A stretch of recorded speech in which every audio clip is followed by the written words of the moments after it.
How to parse JSON file in JavaScript. Parsing JSON in JavaScript is one of the most common and useful tasks in web development. JSON, which stands for JavaScript Object Notation, is a lightweight data format used to store and exchange data. It's very readable and easy for both humans and machines to understand.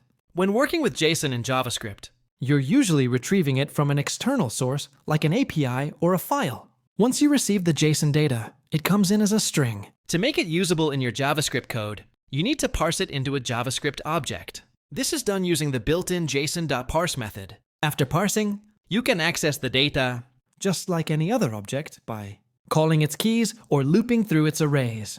Parsing is also useful when you want to validate or manipulate the data, such as filtering items, modifying values, or dynamically creating elements in the DOM. If you're exporting data, you can use JSON.stringify to convert an object back into a JSON string.